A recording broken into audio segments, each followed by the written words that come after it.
Hello, everybody. This is Beef and the Deuce podcast. All the football bowls are done. We've got the results. We're ready to go. This is I Am the Deuce. Check us out on YouTube. Give us a like. Give us a subscribe. Also, check us out on X, Beef and the Deuce podcast. Beef. Oh, and I had a great time at Meister's, by the way, everybody. Thank you. Sat there by my lonesome, eating a truly fantastic meatball sub, though. It was worth the trip. Hey, but you got the taste of Burns. You got the life of Burns for the game. So yeah. Had a Yangling, had myself a Yangling and a meatball sub. Oh, yeah. That's America right there. Yeah. So that's another. I went to the dentist earlier in the day, and then I went to Meister's. Life is good. Beef, how about your day? See. Well, it's that life, man. We're just, the morning after one of the biggest games of the year didn't feel so great, but we're here. It felt good waking up as a Buckeye. Last night was a lot of fun. Yes, and it's always better with a 20-point thrashing of the number one overall team in the country. So. Yeah.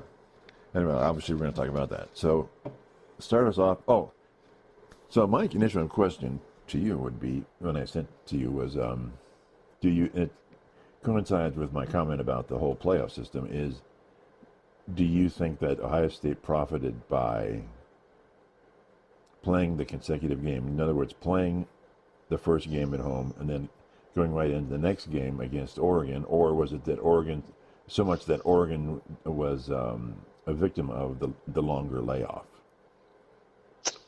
If we're going off just, obviously, I guess it's two questions, but I would say I think what was more important out of this game was OSU didn't come out flat. Right. So there's no layoff. You had 2 weeks post Michigan game to get ready for Tennessee, and that was your longest layoff. Right. I mean, and Oregon had damn near a month. Right. That's a long time without football. Yeah. No matter how good you are. I don't care if you're the number one team in the country or the worst team in the world. Yeah. That's a lot. You could even be the Cleveland Browns, and that could be a problem. Yeah. Well, who knows? It might be the opposite for them. They need a much longer layoff. Yes. Yeah, like a season. They might just need to retire, but whatever. I digress. Okay. But yeah, I think it's a lot to do with kind of getting back into the routine of football, and that's what I think. Jack Sawyer was the one that was just like, I have such a strict routine of waking up this time, doing this at this time, boom, boom, boom, and it's just that's their life. And if you kind of screw, I think he mentioned something like the holiday, that screwed him up. Yeah, because he's so used to this routine. Yeah. And I think getting back into that, especially with just an ass whooping at home, you just clobber Tennessee. You have all the momentum in the world to go into arguably the biggest game in the CFP is playing in the Rose Bowl. And you get to go to Pasadena, honestly, my favorite stadium ever. And you get to have a rematch against the number one team in the nation. There's nothing else to be hyped up about outside of that. Right. But yeah, they benefited from kind of shaking out the cobwebs, if there were any, which I don't think there was. And you carry that. You carry that into this massive game, and you could tell Oregon just fell flat on their ass. Right. They were not ready at any point in time for that game. Yep. But you can also say that both sides of the Buckeyes were just prepared. I mean, obviously Jeremiah Smith's massive play in the first quarter was a game changer already. Yeah, but that was just one of many. Yeah, I mean, there was daggers everywhere for Ohio State. Jeremiah Smith doing his thing, Emeka Egbuka's touchdown pass, Travion being Travion, and then I'll let you go into our defense, but we were just violent.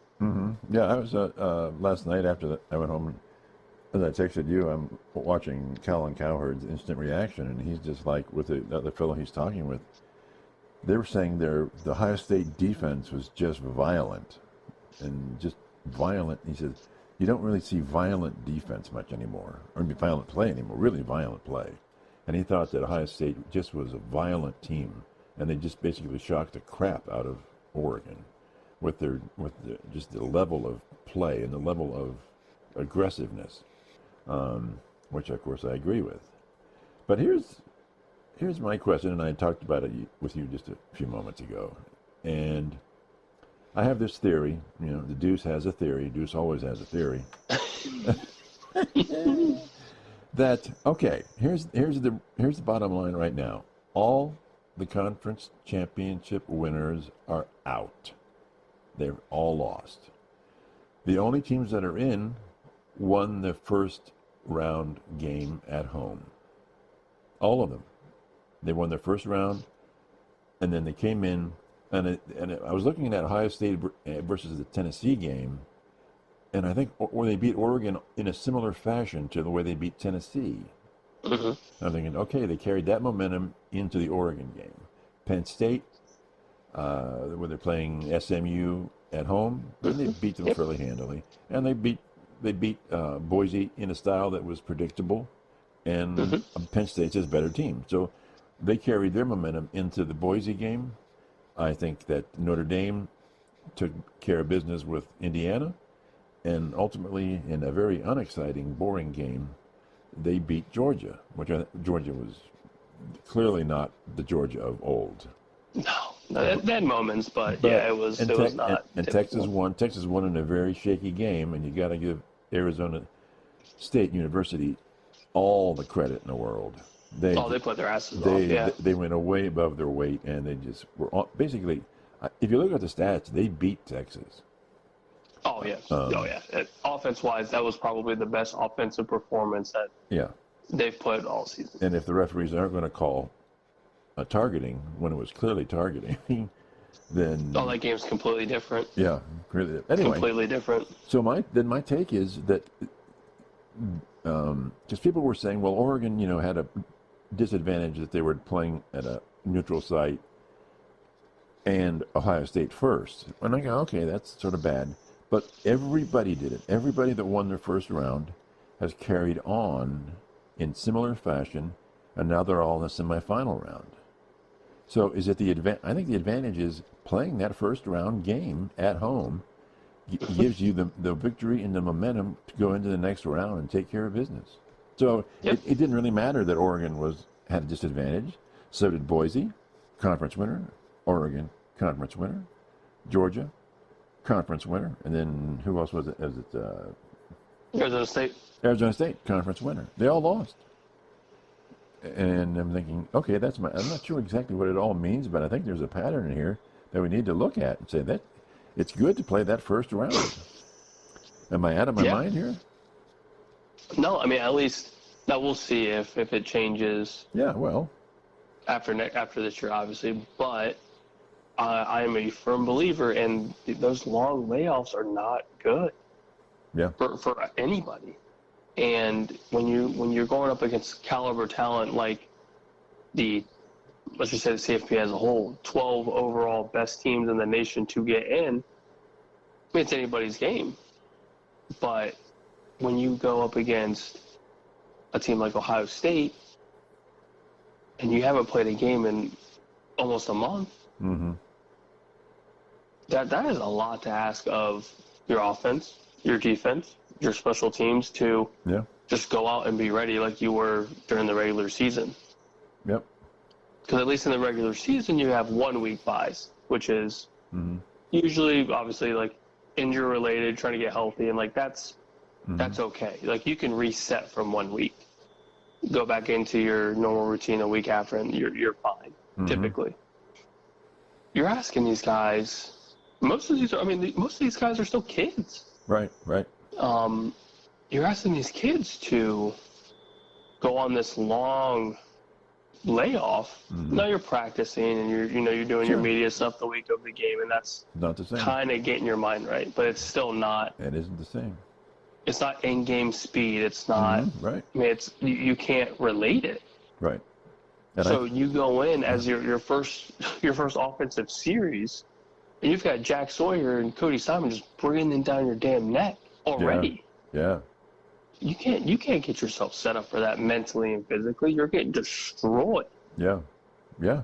And the secondary played lights out. Well, the front four played lights out. I think the star is the secondary. Secondary played great because the front four did everything that they needed to. Yeah, but which helps everything. Wouldn't you think it's mostly coverage sacks in a way, and coverage hurries, because Gabriel just had nobody to throw the ball to, and like the previous Oregon game, he would scramble, and they weren't letting him scramble and get away. That's the key, I think. Because when he scrambled and got away, he really hurt Ohio State. Because everything broke down, and now it's, find your man. Yeah. Now you find someone. But they kept him. Yeah. Even though they weren't doing massive rushes, they were keeping him contained in the pocket. And then when the delay happened, then they could sack him. Oh yeah, then you smell blood. Yeah. There's blood in the water, you go for it. Now, how many times was it multiple players that would sack him? It was. Oh God, yeah. It was take your pick. Oh, it's your turn. Cool, man, go. Yeah. I mean, I think we had 8 sacks for the game. Yeah.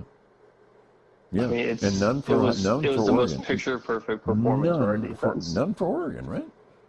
I think they had one at the end, and Will Howard just laughed it off. Great. Well, that was garbage time then. Yeah, he had a garbage time sack, but. And I would tell you that the first team, Ohio State, was 41-15. The last touchdown was okay, whatever. It was a garbage time. Second team. I mean, the first half was just. Well, the first quarter was first half. I mean, it's unbelievable. Yeah. I mean, I know we looked at each other and just went, "This is happening." I didn't even. I was dumbfounded. I was just okay, great. Yeah, there was almost no answer outside of when is Oregon going to realize that you can't just one-on-one Jeremiah Smith. Yeah. Well, and he called it the week of. He said, "Go ahead and play man. You're going to find out." Yeah. And he did. Just absolutely embarrassed the entire defense. But even in another analysis, Urban Meyer was like, "Just throw him the ball. Why don't you throw him the ball 40 times a game?" Okay, let's say he's double covered. He will still come down with the ball. Oh, he had that insane catch, triple coverage. Yeah, I mean, just throw it in his area, and there's a really good chance he'll come down with the ball. Yep, I think it was Pat McAfee that said you could tell the game plan that Chip Kelly threw out was get the ball to 4. Well, by any means necessary. But number 2 did a pretty good job. Oh yeah, and Mecca did great. I mean, G. Scott's first catch of the first series was a 30-yard catch and run. I mean, if that doesn't tell you what this offense is ready to do, I don't know what else. So I mean, your tight end just went off for 30+. Yeah, a tight end, yeah. So another thing that I heard was, and I think this was Joel Klatt. Give the guy some credit here. He needs it from us. Love him. Yeah. What would he do without us? Yeah. A lot better, in fact. But I'm sure. He was saying that offensively, Chip Kelly's offensive style and his inclination is to run the ball first, establish the run, and then pass. Ryan Day is pass, and then you'll start running the ball. But he thought that in the last several games, they've been able to kind of mesh them together in a way. But what you're seeing more of a Ryan Day throw that ball down the field, and it will open up your running game. And we saw that with good response, right? Oh God, yeah. The fact that Will Howard is playing the best 2-game stretch probably of his career. No interceptions, no turnovers. And then you've got this rushing attack that's just so ungodly even between Quinshawn and Travion. I don't know if there's a hole in that offense. The offensive line is playing phenomenal. Yeah. Phenomenal offensive line, which was both of our biggest questions going into the CFP was, what is this offensive line going to look like? Well, they're the most maligned group of the whole team, yeah. Yeah, and they are just bullying the line of scrimmage. Yeah. And Urban Meyer said, He said, It's wild. He said, at the end of the day, every game is who controls the line of scrimmage. He said you can have Ohio State's offensive firepower with all the great receivers, but if you're not pushing people off the line of scrimmage, it doesn't matter. He said defensively and offensively, Ohio State's pushing Oregon around, and that's how you know you're going to win the game. Yep, you established dominance early, and both sides of the football did that. Yeah, some commentator said he thinks literally Oregon by the middle of the second quarter was just shell shocked. They were like, "We're going to get our butts kicked here. We're just going to get." God, you could see it in Dylan Gabriel's face. He was just like, "I can't do anything." Yeah. I mean, you got Dan Lanning obviously visibly frustrated because what can you do? There's nothing to do. Right. Yeah. You can't do zone coverage against our receivers because we're just going to pick apart that. Yeah. You can't man up anybody on the outside because you're just going to get burned. Yeah. And you even tried triple coverage on Jeremiah Smith, and he just high pointed it for 15, 20-yard gain. Yep. And then you have a very potent running game. Yeah. Oh, by the way, let's get Travion out in the open space and run it for almost a 70-yard score down the sidelines, and nobody's 10 yards close to him. Yeah, and the other number one fellow, he did pretty good. I mean, he wasn't getting huge breakaways. No, Quinton just is a ground and pound kind of the. He would get these 12-yard runs, 10-yard runs, Oh yeah, time killers. They're beautiful. And first downs. I mean, that's all you can ask for. You've got this open space, phenomenal running back in Travion, and then you've got Quinton, who is a train. Good luck bringing him down, especially if he hits the gaps and goes. Like, see ya. So so they're going to play Texas. Texas did not have a good game against Arizona State. What's your take on this and going into against Texas? I mean, I think they're going to win, but how do you think it's going to play out? So if I'm Texas, I'm trying to figure out what the hell happened to my defense in the second half. Yeah. Because Texas, for the most part, had decent control of that game early. Yeah. They were up 14 quick and then stalled. Yeah. I mean, and if anything, I mean, you can go 1A, 1B for their offense and defense because they started off hot, and nice little, first touchdown of the game quickly. Mm-hmm. Special teams touchdown immediately after that. Yeah. Talk about shell shock. And then it was just kind of like, they flatlined for a good while. Yeah. And it started obviously to pick up after, I would say halftime. But, I mean, offense started off slow, which is not ideal when you're going up against what Ohio State has done in the last 3 weeks, I guess. But then the defense, you have, not to completely shit on the Big 12, but if you look at it on paper, the talent between the University of Texas and Arizona State should not be anywhere close. You've got 5 stars up the ass for Texas. And I don't think you had one. You might have had one 5-star in Arizona. You might have some rando 5-star, but that's it. Yeah. Like on paper, that shouldn't have been close at all. Yeah. And I give Arizona State all their credit. They kicked ass in the second half. They did a phenomenal job. They looked phenomenal, and like you said, they're one targeting call away from winning that game. Yes. So I mean, so to their credit, they did. They pulled out every trick, every whatever, and to their credit, they embarrassed Texas in the second half. Yeah. Absolutely embarrassed their defense. Yeah. But if I'm Texas, I'm nervous. Yeah. Like, I'm truly, truly nervous. Do you think Shark? I get it's basically a home game, but shit, man. Don't you think Shark was basically dumbfounded by the whole thing? Like, what happened? Should have run away with that game, right? Should have. Yeah, and their kickers almost. I mean, I am very proud of Fielding. I am very, very proud of him for kicking some solid field goals, for kind of shutting up the haters for now. Yeah. I'm sure they will come back around. Yeah. But kicked a beautiful ball. Kicked a beautiful ball. Yeah. And you look down at Texas, and you're like, oh, yeah, we know that feeling all too well. Yeah. Yeah. But I mean, all 3 phases for Texas, it's a little scary going into the final, 2 games now? Yeah. Before the Natty. Mm-hmm.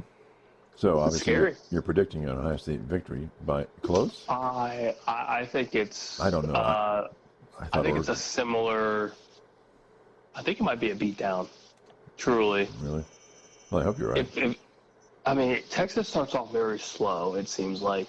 Mm-hmm. At least for this Arizona State game, obviously they started off hot, but then they just die. Yeah. You can't do that against Ohio State. Because, look, I don't think we haven't started slow, and it feels like forever. Because these last 2 weeks have been, utterly amazing. The offense has been insane. But what about Ohio State kind of cooled off into the second quarter and in the third? They only scored one more touchdown in the second half, right? Yeah. You think and I feel like that's so hard to do because you kind of have to find, I don't know if balance is the right word, but you're already up so many points. Right. 31 plus is a ton. Yeah. So for that, at that point, you're trying to kill clock at some point. You're trying to end this game somewhat quicker and not completely lose grip of the game. Right. Which I feel like is hard to not do as a coach. You obviously want to stay aggressive, but you don't want to force it and then you start turning the ball over or you get these weird-ass fumbles out of nowhere where you're like, shit, here we go. Yeah. So I feel like, completely embarrassing a team is so hard to kind of keep going throughout that game. Mm-hmm. Because at the end of the day, you don't want somebody to just randomly get hurt when you're up 40 plus. Yeah. You still have 2 games left to go in the CFP if you win. Mm-hmm. So I feel like it's just a tough spot. So of course, would we have wanted 60 plus? Yeah, but we're still killing Oregon. Yeah. I kind of like. So I wouldn't really fault the lack of scoring because of the inability to score. I think it's just you're kind of in a rock and a hard space. Mm-hmm. Trying to figure out what to do to obviously keep this win afloat and not completely screw it up. And I could be wrong, but it seems like in the second half that Oregon scored again, and it became what, 30-something, 34-15, right? Mm-hmm. And I think then Ohio State said, well, we need to put another touchdown on the board here, just to widen the gap again, to put it out of reach. When they did that, and they go, okay, that's what we did. We needed to do it. We did it. Now let's just close this game out. Yep. And that was Travion at his best. Just another touchdown run. So yeah. It's nice that basically it seems like we can just score at will, which is amazing. Yeah, it seems like that, right? Except when you're and I think Oregon's defense is better than Texas's. Outside of yesterday. But I think if we're able to do this against Oregon, I don't think we're going to have an issue going up against Texas. Right. And especially just with the play calling that Chip has done in the last 2 weeks is finally what we've been waiting to see. Right. We've been waiting to see this playbook open up, or we're getting this, kind of misdirection. Right. These passing plays where you're looking left, you throw right. Like Jeremiah Smith's second touchdown. Yeah. There wasn't a dude 15 yards anywhere near Jeremiah Smith. Don't you think just absolutely naked? Don't you think that was blown coverage, though? That was so bad. That was No, it was terrible, but that's what it's meant to do. Yeah. You're forcing the safety to choose between the sideline or the guy that's cutting across your face. Which one are you going to go to? Yeah. Don't you think we're using play action really well now, though, too? The play actions are beautiful. Amazing. just absolutely beautiful. The linebacker, they have to respect that. They have to respect it. Yep, because if you don't, Will can run. Yeah. Or he can just hand it off. It wouldn't have to be play action. Here, take this and go. Yeah, right. There's too many threats on the offensive side of the ball, I think, for obviously going in this Oregon game. 7+ was being very, very considerate of Oregon. Mm-hmm. But I feel like 7+ is fair for Ohio State as a spread against Texas. Texas has struggled, and we've seen Texas struggle throughout the season, where they haven't really been up to par with what we believe Texas should be. Right. Or what Texas should be. Right. And we have all the momentum. Right. I mean, Texas damn near lost. I mean, they got insanely lucky. Double overtime, yeah. So, and we're just mopping the floor with these teams. Okay, but let me ask you another question about the Oregon defense versus Ohio State's offensive line. Yesterday, even when it wasn't a big breakthrough or a big run, our runners would get just into the secondary of Oregon's defense. They would get 3 yards, 4 yards, and they'd get tackled.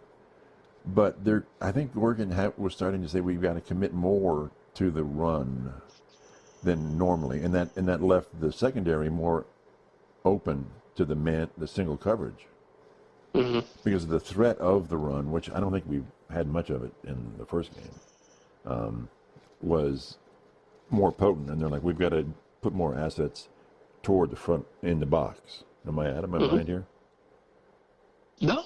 And the first game for us was the lack of the rushing attack kind of killed us a little bit. It was all through the air. Offensive line wasn't good. Yep, the line sucked, so the running game was complete ass. Yeah. So it was all on Will Howard's shoulders to air the ball out and hit your spots. And we also had 2 costly turnovers in that game, which ultimately wasn't the root cause of us losing, but it definitely played a factor. Yeah. And then we go into this rematch game, and it was just wheels on fire, just gunning, just going. Mm-hmm. And I feel like that was exactly what, I'm sure we've talked about it. If you start off hot, that momentum carries for the entire game. Mm-hmm. If you start off shitty, then it's kind of a hard thing to kind of dig out of, especially in a massive game where now you're kind of nervous and you're kind of second guessing what you should and shouldn't be doing. Mm-hmm. We're seeing this Ryan Day from the Georgia game now, which is what I've been begging for, is intensity on the sidelines. It just encouraged the violent play and aggressive play on both sides of the football. Yes. Let Chip Kelly be Chip Kelly, and let your best players show them why they're the best on the field. Yeah. So. And that's what we're doing. Everything that we should have been doing all season, we're finally doing. Yeah, it's all coming together. Now, what about? Be honest. At the beginning of the second half yesterday against Oregon got the ball, came down and scored.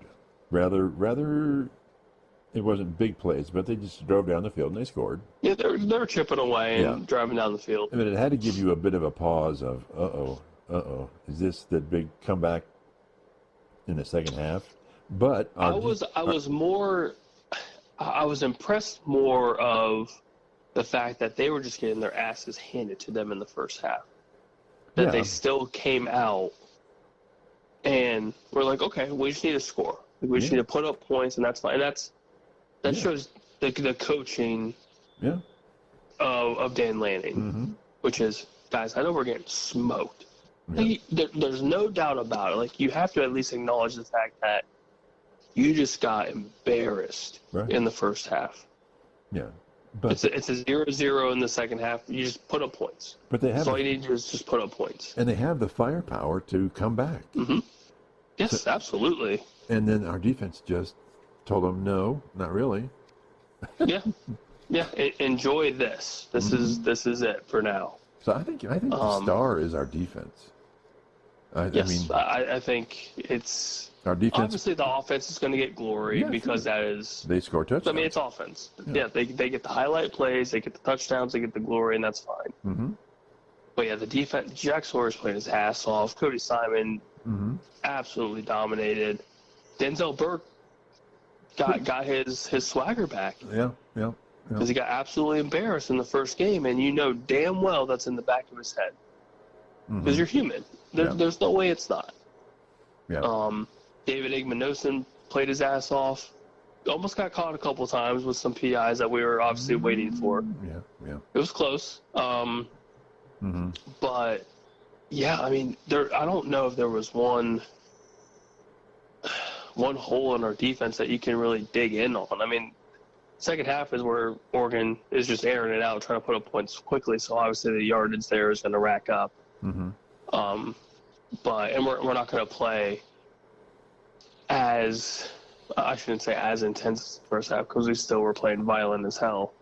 But coverage is probably going to be a little bit softer because you don't want to get beat deep quick. Right. You could see they were playing a little bit deeper, a little bit more keeping everybody in front. Yes, which is fine, which is exactly what you're supposed to do. Mm-hmm. You want to have them chew clock. Even if they score, they're burning 5, 6, 7 minutes of game time, which is great. That's great for you.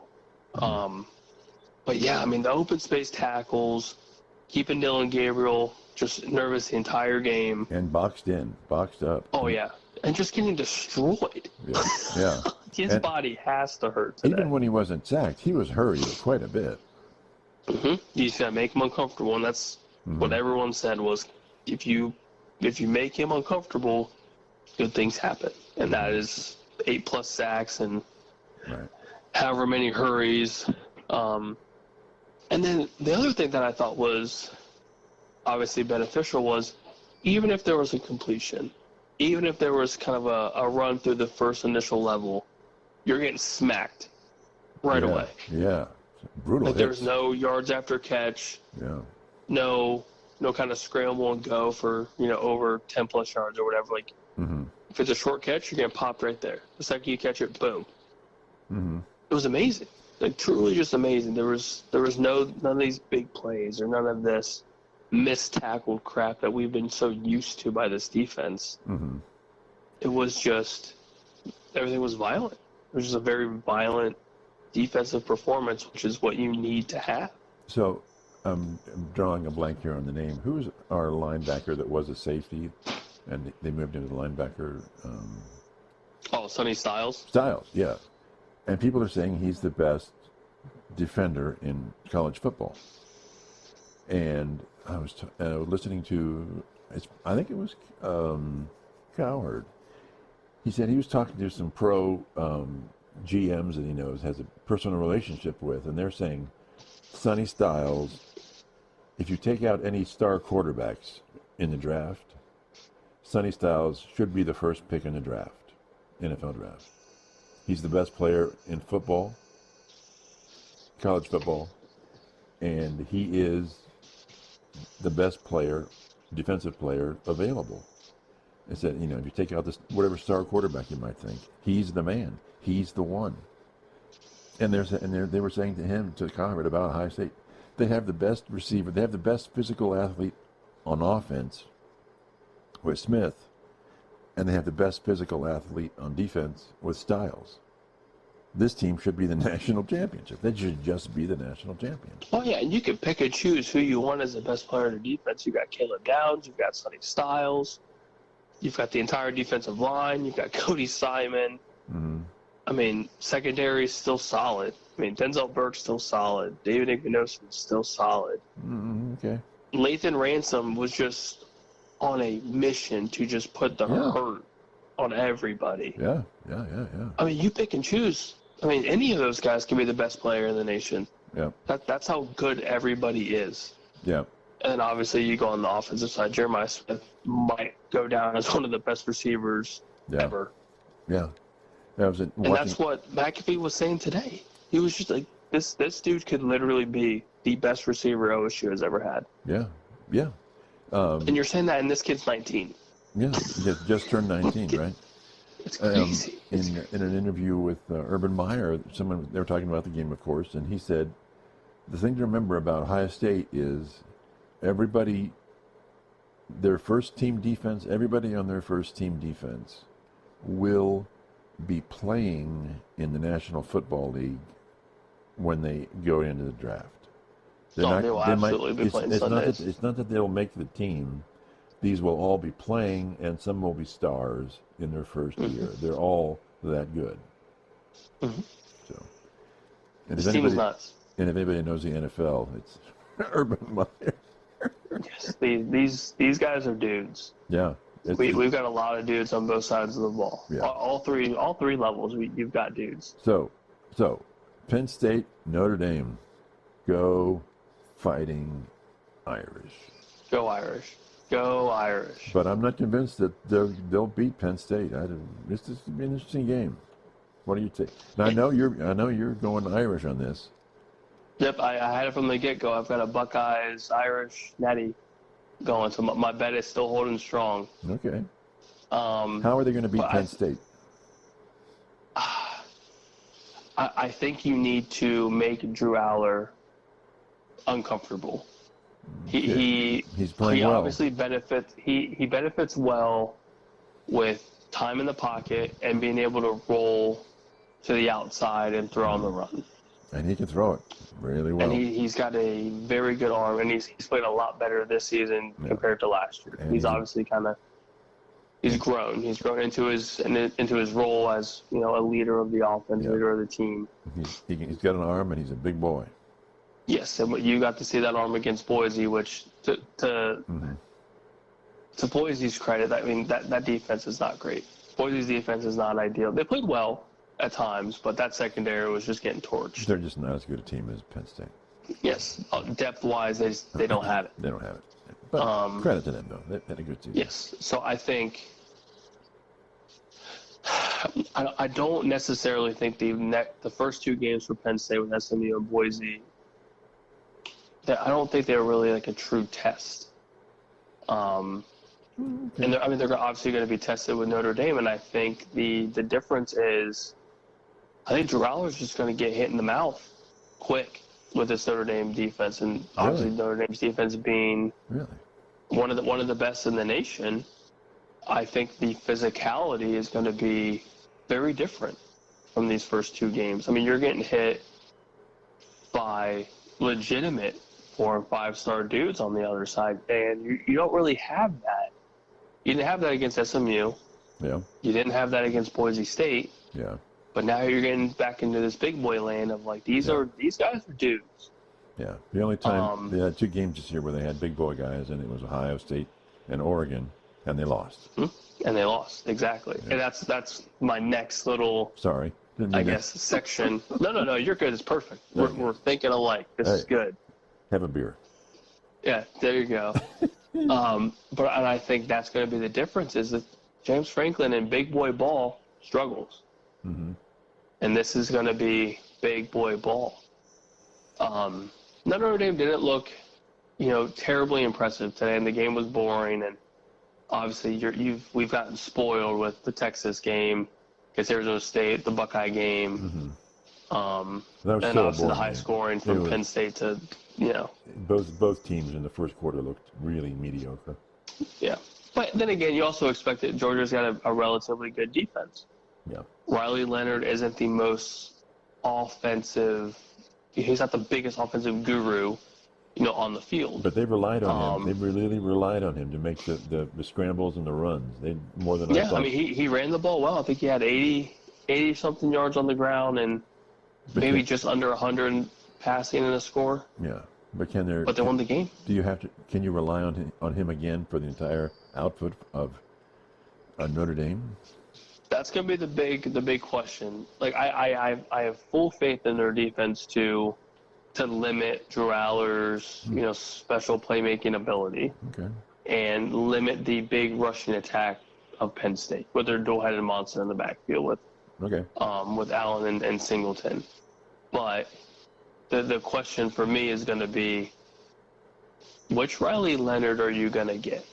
Mm-hmm. Are you going to get the multiple interceptions and just look like absolute shit, and you have to rely on your rushing attack, which we all know how good Penn State's defense is, and they stop the run. They do. Look at what they did with the Heisman runner-up in Ashton Genty. They limited him to 100-something, no scores, no big plays. Right. I think he had one rush of over 10 yards. Yeah. That's huge. Yeah. Notre Dame's also got a dual-headed monster in the backfield. So if you can't run the ball, which my guess is going to be, it's going to be hard to run against Penn State. So you need Riley Leonard to win with his arm, make a couple big plays with his legs, and you're going to have to put up points. Yeah. I feel like for this game, it's going to be whoever puts up 21 first probably wins this game. Okay. I don't see it being super high scoring. But I think first one to 21 probably wins. Okay. I will disagree. I think it's going to be Ohio State and Penn State in the national championship. I think Penn State is Franklin has better players this year than he normally has. He normally has a good team, right? Mm-hmm. They're a 10-win team, but they don't win the big games.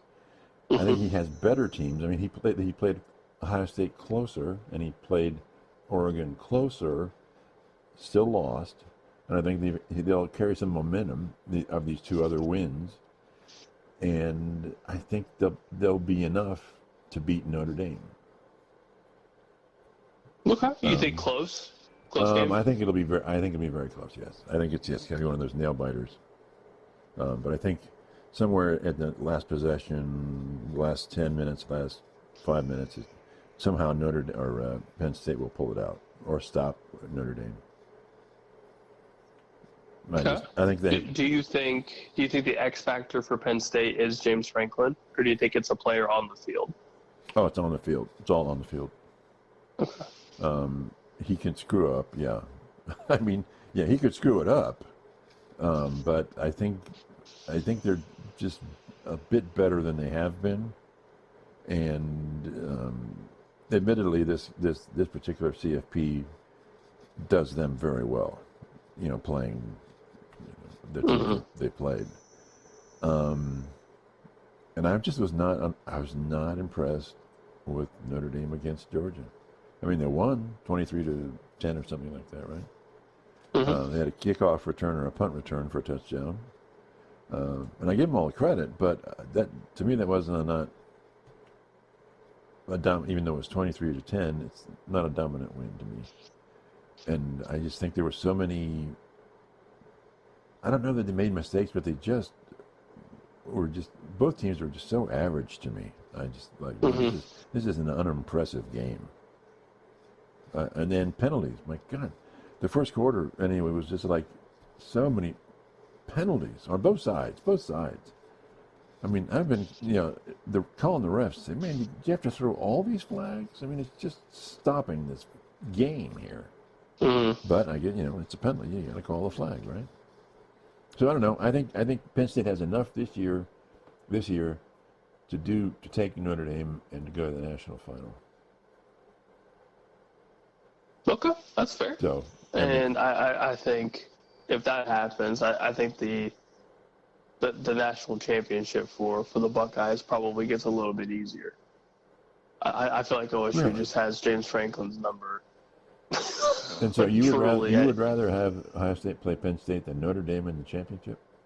I think either way the Buckeyes win. I don't think it's going to be a question. I think the only question for those two matchups would be how many points they score for Ohio State. Yeah. Like I think it's just another ass beating. Truly, Mm-hmm. like I think this team is just that good.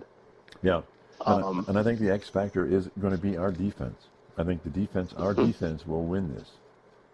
Yep, and I think they will absolutely make Quinn Ewers feel uncomfortable. Oh yeah, like, Hey, thanks for leaving. Eat this. Yeah.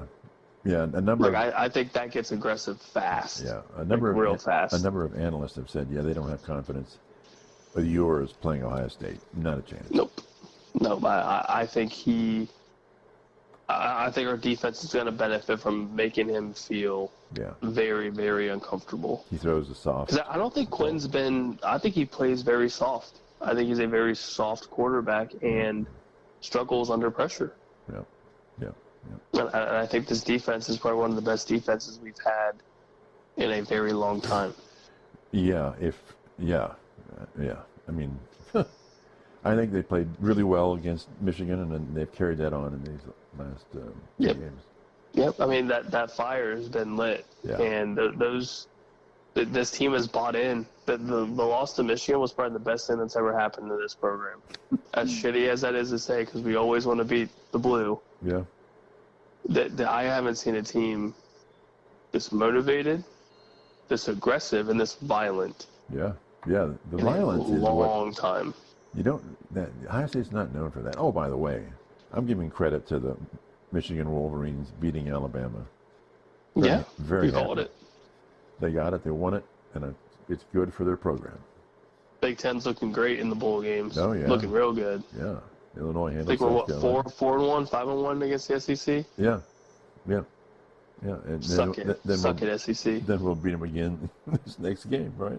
Yeah, it's great. Yeah, I mean, this team is. I'm impressed. I know we've been. Oh, yeah. We've been hard on the Michigan loss, and we've been hard on Ryan Day, which rightfully so. I mean, you can see it both ways. Whether you believe he needs to be fired or you believe he deserves to stay, you could argue both points, and I don't think they would be wrong. But this has shown, like, as a whole, Ryan Day has coached the hell out of this team. Yeah. And has got them in this mindset of, do or die, basically, which it is.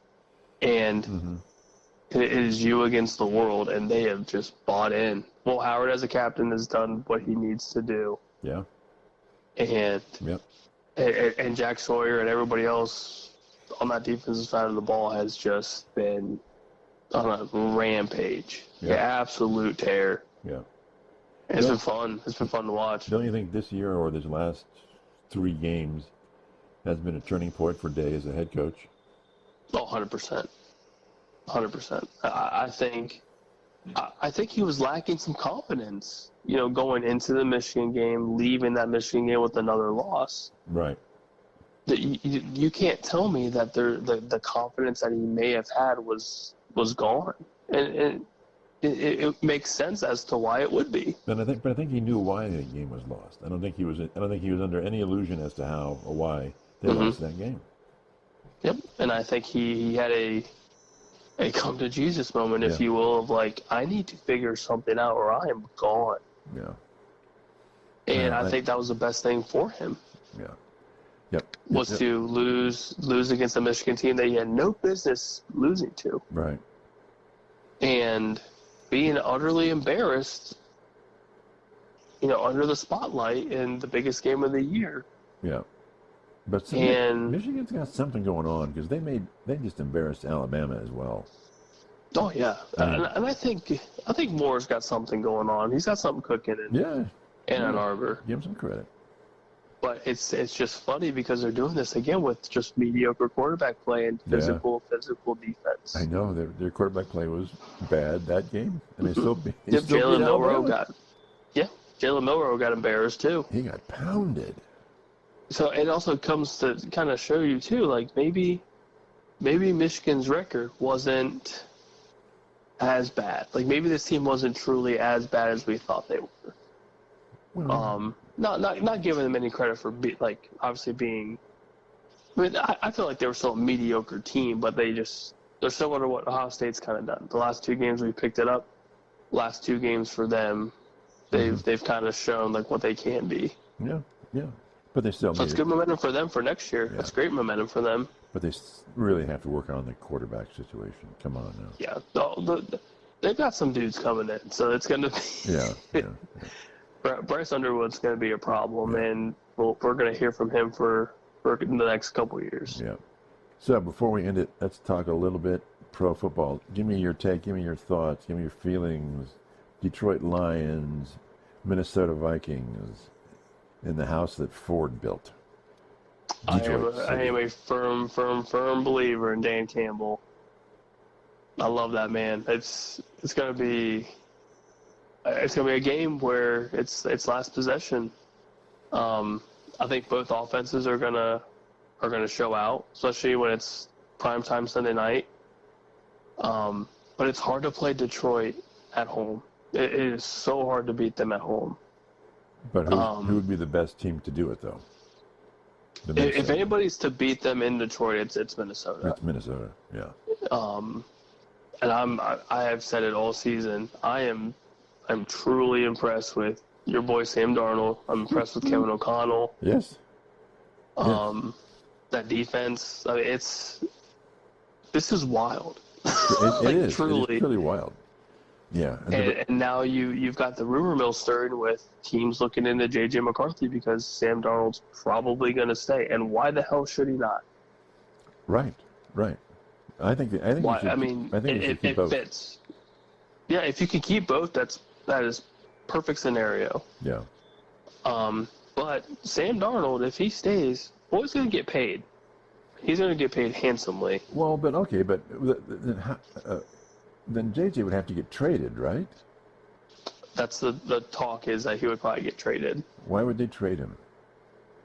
Because he's still valuable. Right. Well, but I think he's still valuable to them. He entirely impressed them. If you can keep him, that's perfect. That's obviously perfect scenario for them. Because if Sam does go down, right, at least you have somebody that's young, still in your program, knows your offense. Right. Granted, he hasn't played because he's been hurt, but he's familiar with your offense, which is all you can ask for. Yeah, I think they've got I would keep him.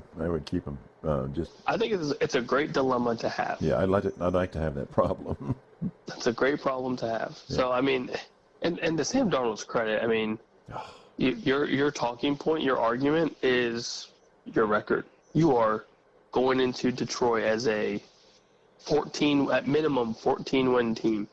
Yeah. Yeah. Fighting for a playoff spot that nobody had you going to the playoffs. Right. Nobody in hell had Sam Darnold and the Minnesota Vikings in the playoffs. Right. Right. Yeah. And now you're fighting for the number 1 overall seed in the NFC. And what's even crazier to me is that you're going to have a 5 seed as a 14-win team. Yeah. Yeah. That's messed up. So if Minnesota, but you're predicting Detroit will win, correct? Yes. Okay. Close. Is the winner of that game the best team in the National Football Conference? Maybe football in general, but the NFC. I would say yes. Okay. I would say yes. This game will tell whether my love for the Lions is legitimate or not. Now, obviously, I am a Dallas fan through and through, but right. We understand that problem. It is just so fun to watch this team play. Jared Goff's been playing lights out. His last game was insane. Oh God, his last 2 months have been wild. Yeah. So give me the breakdown between, let's say, Minnesota, Detroit versus Philadelphia. Philadelphia's like how would those games go? Yeah, why is Philadelphia not better than those two teams? Philadelphia's hot right now. Hot. I feel like the problem with Philly is you never know which Jalen Hurts you're going to get. Mm-hmm. And with Detroit, with Minnesota, you kind of know what you're going to get with Darnold. You're going to get 200-something yards passing, couple touchdowns through the air, little to no turnovers. Right. Jared Goff, you're probably going to get 250, 300 plus, 2 or 3 touchdowns through the air. Yeah. And Jahmyr Gibbs is going to run all over the field. Yeah. But Philly has Derek. You got Saquon Barkley, which is amazing. Yeah. For Philly, so that helps them.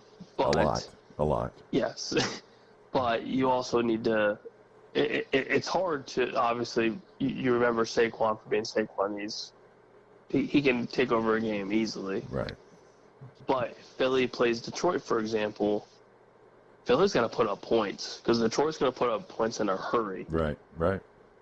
And the problem with Philly is, you have Saquon, and that's all fine and dandy, but can Jalen Hurts do that through the air consistently? And he hasn't. He's had good games through the air, and he obviously has the tush-push touchdowns and the scrambles and all that stuff. And that's great. Like it all works. It works for them. That's obviously why they are the 2 seed going into the playoffs. Yeah.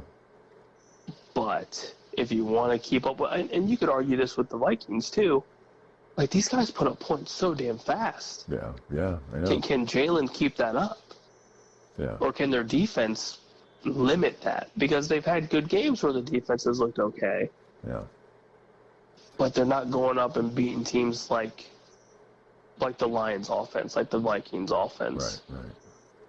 And you're going to try to limit them in their house if you do end up playing them in the NFC Championship game. That's that's a tall task because playing in the Skull Nation is not easy. Right. And then obviously Detroit is hungry for a Super Bowl, so that place is going to be rocking. I think Philly would have a worse time with Detroit than Minnesota, because I think so too. Jared Goff is just a man possessed right now. He's on his own planet. Yeah. And Jahmyr Gibbs having that backfield to himself is insane. Yeah. Because he's getting the David Montgomery touches, which is the one, shooting the gap and go, and then he also gets the receiving threat. Right. So he has 150 plus all-purpose yards at minimum. And wouldn't you think that Philly's defense is probably less banged up than Detroit's? Oh yeah, Detroit is on a lifeline, multiple lifelines for defense. Yeah. Which is why they put. I mean, it's so beneficial for them, and obviously it's a necessity for them to keep this offense going. Because if it falls flat, they're screwed. Yeah. Because that defense is banged up, and that's an understatement. They've got like 20-something dudes on IR. Yeah.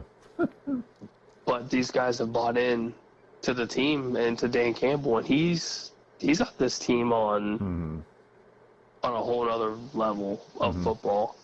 Mm-hmm. And to Kevin O'Connell's credit for Minnesota, he's done the same thing.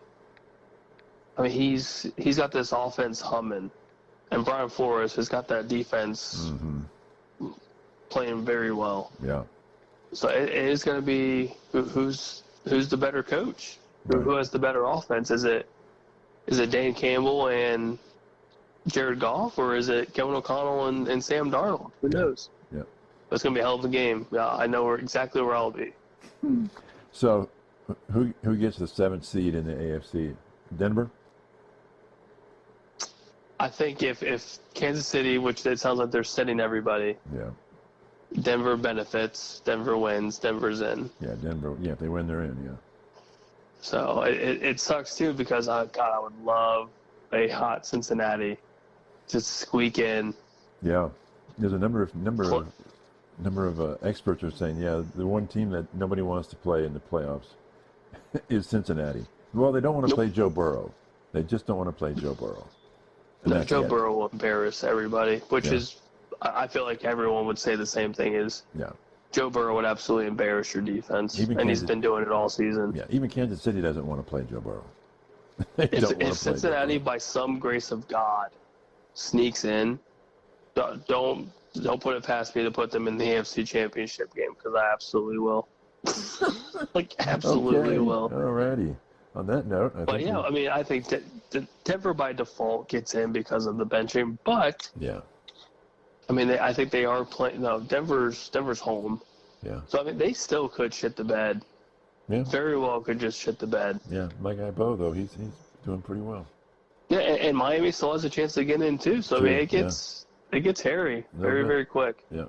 Well, that's why we love the game. Go Cincinnati. Go. Okay. Go Lions. Go Bengals. Go Lions. Go Bengals. Okay. All right. We'll talk to everybody soon. Bye.